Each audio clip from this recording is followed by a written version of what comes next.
पांडव जीते थे, वो जीत चुके हैं। दुर्योधन सरोवर के किनारे मृत शैया पर है। मृत शैया अर्थात पूरी तरह से घायल, पर मृत्यु नहीं हुई थी। कुछ ही देर में वहां उनके मित्र अश्वत्थामा आते।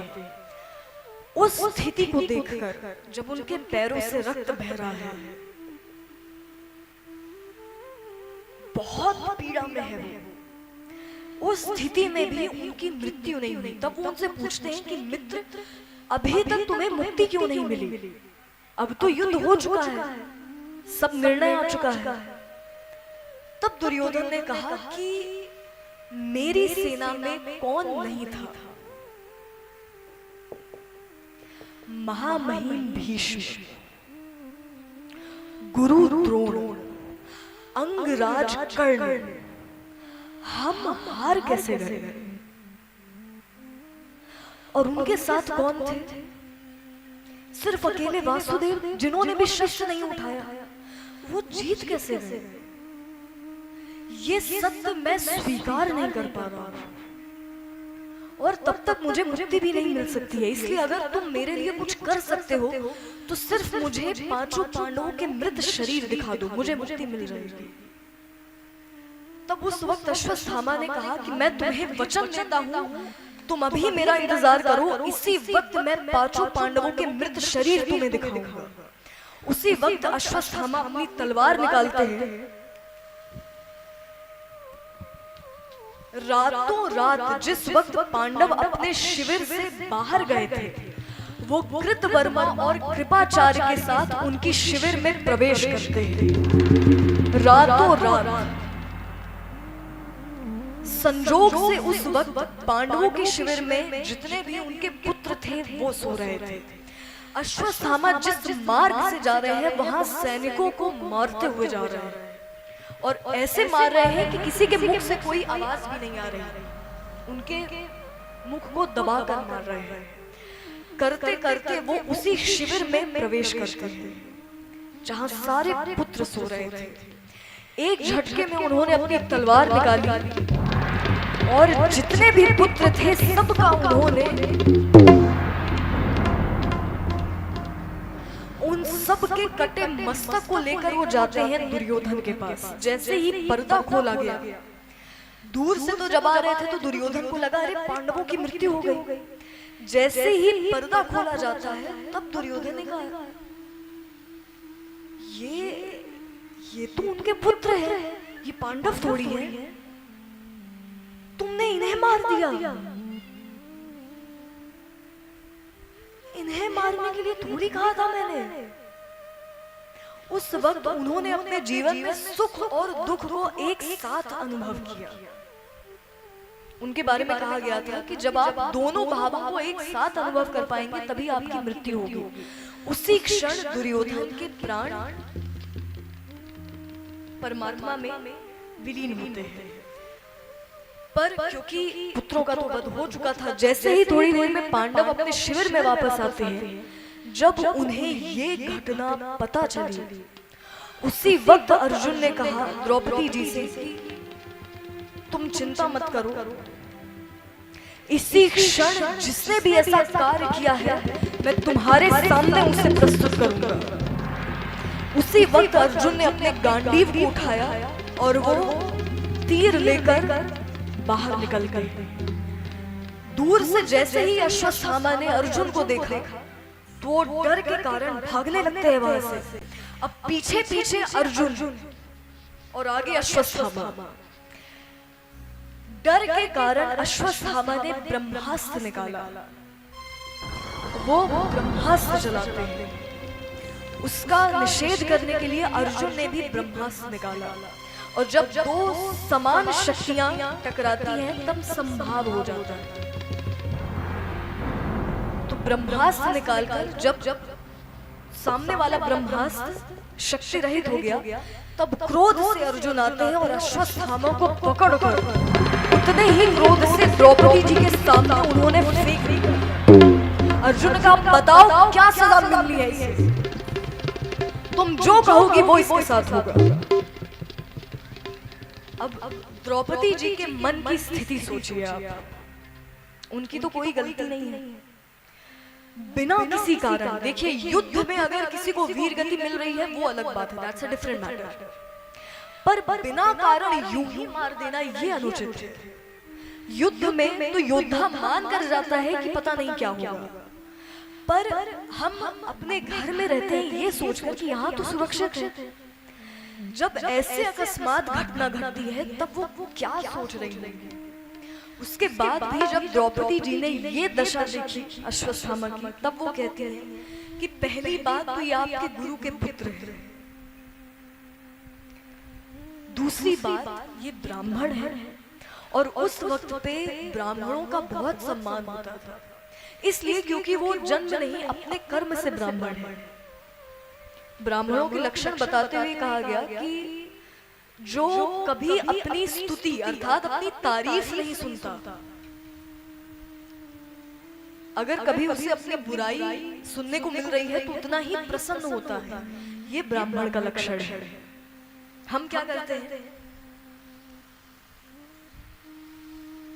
हमें तारीफें सुननी अच्छी लगती है, पर उस वक्त पे जो ब्राह्मण हुआ करते थे वो अगर अपनी तारीफ सुन ले तो वो उपवास रहते थे कि ऐसा कोई शब्द मेरे भीतर ना जाए जिससे मुझ में अहंकार आ सके। क्योंकि ब्राह्मण का अर्थ जो याज्ञवल्क्य ऋषि ने बृहदारण्यक उपनिषद में बताया है, अर्थात जो ब्रह्म को जान चुका है।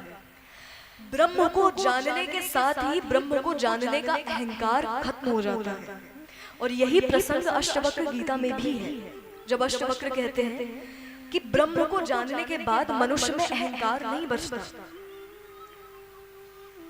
जैसे ही हम में तारीफें प्रवेश करती हैं तो हमें सूक्ष्म अहंकार आ जाता है, पर उस वक्त पे ब्राह्मण अपने कर्म से ब्राह्मण है, वो उतने ही शुद्ध हैं सबके लिए, वो उतने ही पवित्र हैं, ना सिर्फ बाहर भीतर से पवित्र हैं। तो ये कारण दिए गए। तो द्रौपदी जी ने कहा कि आज मुझे जो लग रहा है अगर इनका वध होगा तो इनकी माता को भी उतनी ही तकलीफ होगी, क्या फायदा, माफ कर दो, छोड़ दो। अर्जुन ने कहा ये क्या कह रही हैं, आपके पुत्रों का वध किया था इन्होंने। उसके बाद भी जब वो नहीं मानी तब क्रोध से उनका बहुत अपमान किया जाता है और अपमानित करके भेजा जाता है। बाहर निकलने के बाद अश्वत्थामा ने कहा कि आज मेरा अपमान तुमने किया है, मैं तुम सबके वंश के आखिरी बीज को भी जीवित नहीं छोड़ूंगा। उसी वक्त अश्वत्थामा ने ब्रह्मास्त्र निकाला और सीधा उत्तरा के गर्भ पर निशाना लगा दिया, और उत्तरा जो अभिमन्यु की पत्नी है उस वक्त वो गर्भवती थी।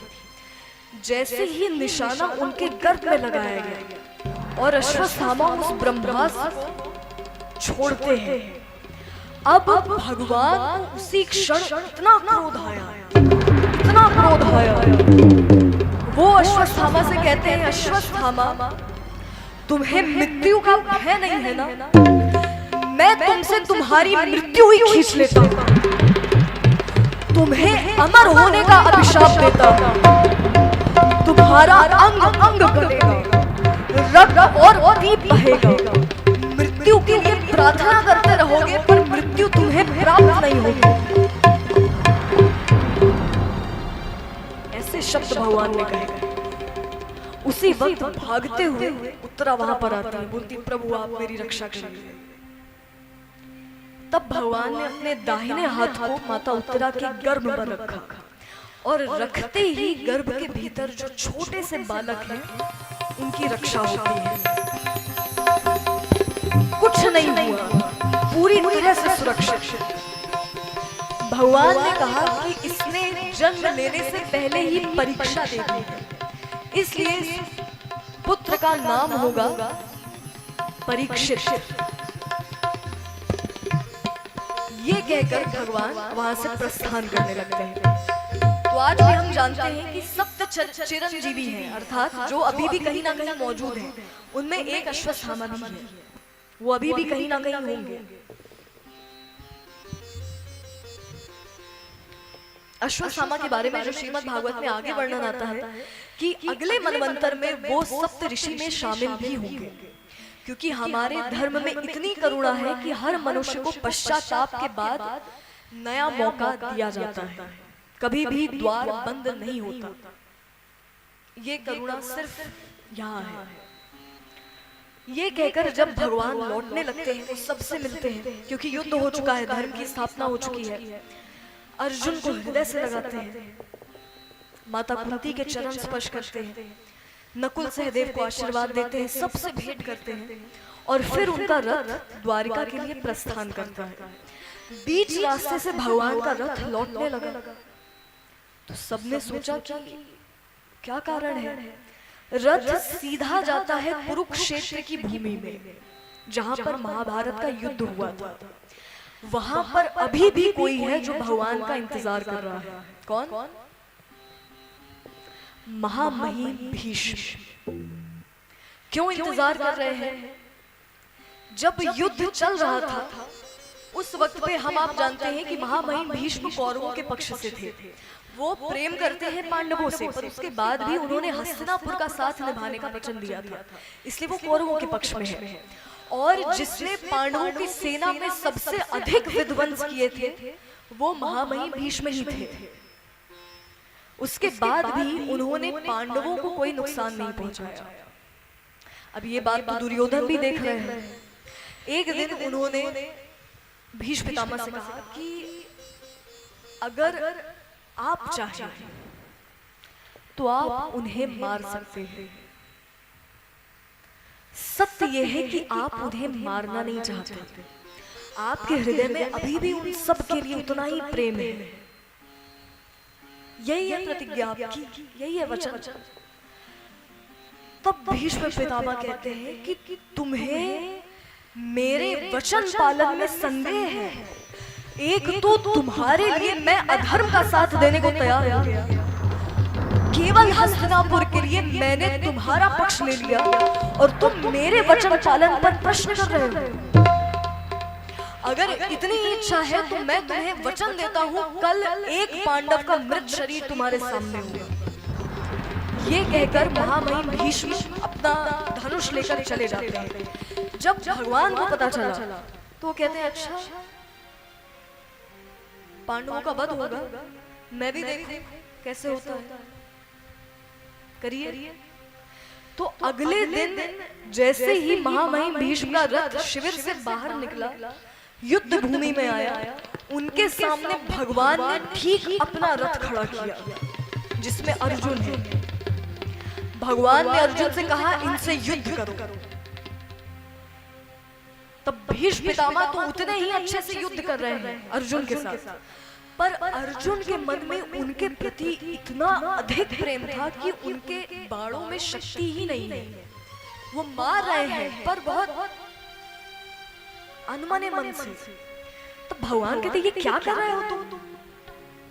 अच्छे से लड़ो, उनको देखो, तुम युद्ध लड़ना भी भूल गए। तब अर्जुन कहते हैं हाँ हाँ प्रभु, ठीक है ठीक है। तब भगवान कहते हैं अरे उनके मन में कोई मोह नहीं आ रहा है, तुम्हारे मन में क्यों आ रहा है? फिर भी अर्जुन का मन। तब भगवान ने कहा तुमसे नहीं होगा।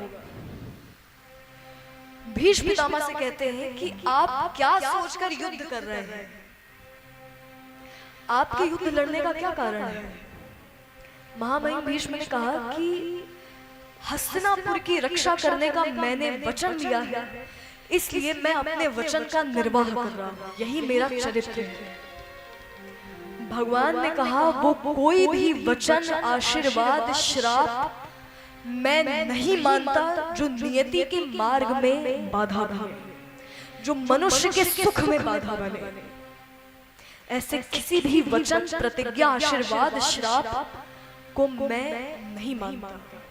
इसलिए आपका वचन भी मिथ्या है, आपका चरित्र भी मिथ्या है। तब भीष्म पितामह कहते हैं कि आप मेरे वचन को गलत नहीं कह सकते।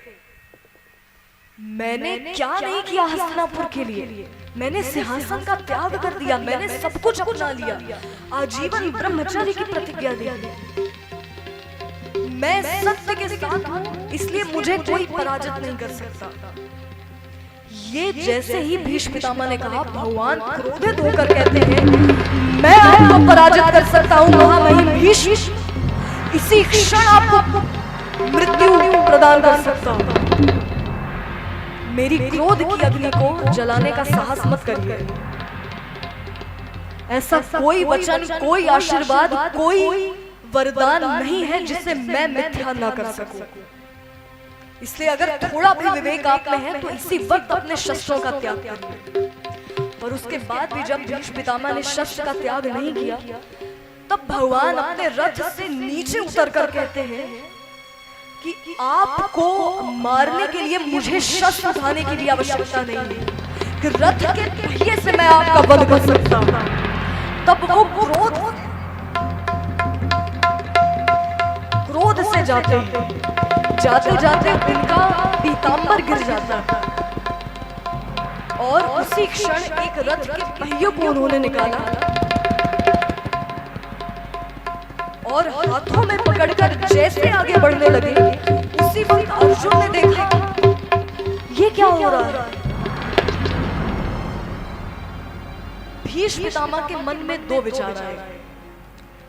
पहला कि मैंने इन्हें वचन दिया था मैं आपसे शस्त्र उठवा लूंगा, मैंने उठवा दिया। और दूसरा कि अगर उठा ही तो मेरे लिए क्यों उठा। ये प्रश्न जैसे ही उनके मन में आया, भगवान की माया उसी क्षण रुक जाती है। और माया के रुकने का अर्थ है कि समय रुक गया और भगवान नीचे उतरकर भीष्म पितामह से कहते हैं, जब उन्होंने भगवान से पूछा कि आप जो मेरे साथ करना चाहे मुझे सब स्वीकार है, मैं आप पर कभी प्रश्न नहीं कर सकता, बस मुझे ये बताइए कि मेरा दोष क्या है, मुझसे कहाँ गलती हो गई, मुझसे कहाँ कमी रह गई। तब भगवान ने कहा, अज्ञान आपका दोष है। आपने अपने मनमानी प्रतिज्ञा को, वचन को, इसी को धर्म समझा। जिस वक्त द्यूत क्रीड़ा का खेल रखा गया था, उस वक्त आप चाहते तो आप खेल रुकवा सकते थे, आपने नहीं रुकवाया। जब संपत्ति को दांव पर लगाया गया, राज्य को दांव पर लगाया गया, मैं तब भी मानू, पर जब सहदेव को दांव पर लगाया गया, आप तब तो रोक सकते थे, आपने तब भी कुछ नहीं कहा। मैं ये भी मानू, जिस वक्त उसने द्रौपदी को दांव पर लगाया, आप तब कुछ तो कह सकते थे, आपने तब भी कोई प्रयास नहीं किया। क्यों नहीं किया? अगर आपका धर्म आपके आड़े आ रहा है तो वो धर्म नहीं है। अगर आप अपनी दृष्टि के सामने इतना बड़ा अधर्म होते देख सकते हैं तो आपके मनमाने धर्म का कोई महत्व नहीं। भगवान कहते हैं, मैं ये भी मानू, जिस वक्त दुशासन द्रौपदी की साड़ी को पकड़ चुका था, आप तब तो कुछ कह सकते थे, आप मौन कैसे रह गए? आपने एक शब्द नहीं कहा। अगर आप चाहते तो ये युद्ध ही आज नहीं होता। महाभारत का युद्ध किसके कारण हुआ था, आप बताइए? किसके कारण हुआ था? महाभारत का युद्ध 3 लोगों के कारण हुआ था, महामहिम भीष्म, गुरु द्रोण और अंगराज कर्ण। महामहिम भीष्म का सहयोग अगर सिंहासन को नहीं मिलता तो कभी उनमें इतनी हिम्मत नहीं थी कि वो युद्ध करें। गुरु द्रोण अपने पुत्र से इतना प्रेम, इतनी आसक्ति थी कि आज तक उन्होंने धर्म का साथ नहीं दिया। और अंगराज कर्ण, वो जानते हैं कि वो अधर्म के साथ है, पर उसके बाद भी उनने एक बार भी प्रयास नहीं किया कि वो धर्म का साथ दे। जो हम समझते हैं कि अंगराज कर्ण को बहुत प्रताड़ना दी गई थी, ऐसा कुछ महाभारत में वर्णित नहीं है। उन्हें किसी भी तरह का कोई पक्षपात नहीं देखने को मिला। वो द्रोणाचार्य के शिष्य थे, वो ब्रह्मास्त्र सीखने के लिए परशुराम जी के पास गए थे। ऐसा नहीं है कि उन्हें शिक्षा का अधिकार नहीं दिया गया। तो जितना हम अंगराज कर्ण के बारे में जानते हैं वो पूर्ण सत्य नहीं है। अगर इन तीनों का साथ दुर्योधन को नहीं मिलता तो कभी उनमें इतनी हिम्मत नहीं थी कि वो युद्ध करे। तो भगवान ने कहा कि मनुष्य जीवन कर्म के लिए है। कर्म का अर्थ होता है निर्णय लेना। आपने तो कोई निर्णय आज तक नहीं लिया। इसके अतिरिक्त आपको जो आदेश दिया गया है, आपने आंख बंद करके हर आदेश को माना है। इससे मैं धर्म नहीं कहता। इससे भले होता कि अगर अब तक आप निष्काम कर्म के रास्ते पर चलते, अब तक तो आपको मुक्ति मिल जाती। महामहिम भीष्म कहते हैं कि अगर आपका दिया ज्ञान मुझे समय पर मिलता तो हो सकता है आज ये युद्ध नहीं होता। पर खैर, अब मैं सब कुछ समझ गया हूं। मेरी बस एक इच्छा है आपसे कि जिस वक्त भी मुझे मुक्ति मिले, मेरी दृष्टि के सामने आप रहिएगा और कोई नहीं, सिर्फ आपका चेहरा हो सामने। और मैं आपकी बात समझ गया हूँ। कल आप शिखंडी को सामने रखकर अर्जुन को मेरे ऊपर तीर चलाने के लिए कह दीजिएगा, मैं शस्त्रों का त्याग कर दूंगा। तो अगले दिन शिखंडी को सामने रखकर अर्जुन ने एक तीर बाहर निकाला और वो एक तीर ही सहस्त्रों तीर में विभाजित हो गए और एक साथ महामहिम भीष्म को लग गए। इतने तीर की बाणों की शैया बन गई थी। उसी वचन को निभाने के लिए भगवान का रथ वापस आया है, क्योंकि वो अभी तक कुरुक्षेत्र की भूमि पर है। तो जैसे ही भगवान उनके सामने जाते हैं, उनकी चेतना भगवान में लीन होती है। अब हम भी भगवान से कभी ना कभी बहुत चीजें मांगते हैं। हमारी बहुत सारी एक्सपेक्टेशंस होती हैं, डिमांड होती हैं, अपेक्षाएं होती है। पर क्या आज तक आपने कभी भगवान से कहा है कि हमें अब कुछ नहीं चाहिए? आपने जितना दिया है ना उतना बहुत है, हम संतुष्ट हैं। आपने कहा है? हम नहीं कहते। एक बार कह के देखिए कि आपने जो दिया है, जैसे दिया है, बहुत है। वैसे भी हम जितना डिजर्व करते हैं, भगवान आपको उससे कहीं गुना बढ़कर देते हैं सब कुछ।